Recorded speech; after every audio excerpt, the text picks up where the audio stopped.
arrinka inta aan meesha joognay gaar ahaan xalay saxaafadda lagu shaaciyay ee ku saabsanaa dekedda berbera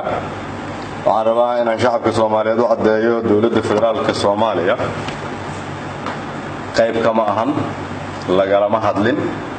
lug kuma lahan cidina nagalama ay wada hadal arrinkaas haba yaraatee sida aad ku aragteen war saxaafadeedkii ay soo saartay wasiirka dekedaha oo ag taagan oo ku baxay amarka ra'iisul wasaaraha mowqifka dowladda federaalka Soomaaliyeed waa mowqifka ku cad war saxaafadeedkaas macnaheedu waxa uu yahay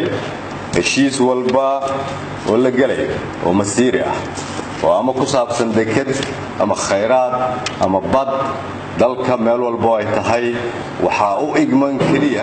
dowladda federaalka ansixintiisana waxa uu igman baarlamaanka sidaas daraadeed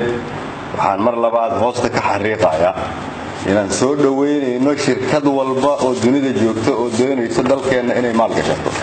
waayo kobcinta dhaqaalaha waa ahmiyadda koowaad ay leedahay xukuumadda aan ra'iisul wasaaraha ka ahay iyo dowladdu madaxweyne ka yahay madaxweyne maxamed cabdullaahi maxamed farmaajo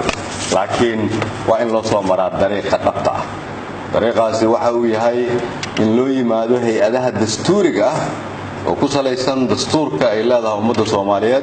ummadda Soomaaliyeedna ay u gmitay inay geli karaan heshiis noocaas ah ilaalinta midnimada xorriyadda iyo ilaalinta ammaanada nala kugu dhiibay ummadda Soomaaliyeed waa waajibka koowaad oo na saaran waana muhiim haddii aan nahay madaxda qaranka inaan ilaalino ammaanada ay ummadda Soomaaliyeed noo dhiibato madaxnimadu waxay tahay inaad shacabka Soomaaliyeed soo hor istaagto aad u sheegto waxa jira marka ay jiraan arrin ay ka murugoodaan waxaan leeyahay ummadda Soomaaliyeed annagu waxaan u dhaaranay idinka inaad difaacno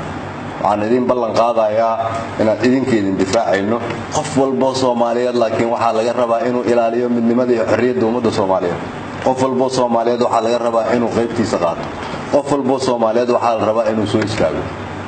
dowladnimadii Soomaaliyeed way soo laabatay meel fiican ay maraysaa sidaas daraadeed ayaan waxaan ugu baaqayaa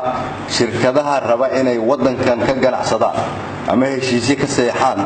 waxaan leenahay hal dariiq kaliya ayaa sax dariiq walba oo kale oo aan ahayn soo maridda hay-adaha federaalka oo loo ogmaday oo ku salaysan dastuurkeena waa dariiq aanan aqbalayn lana tiigsanayno sharciga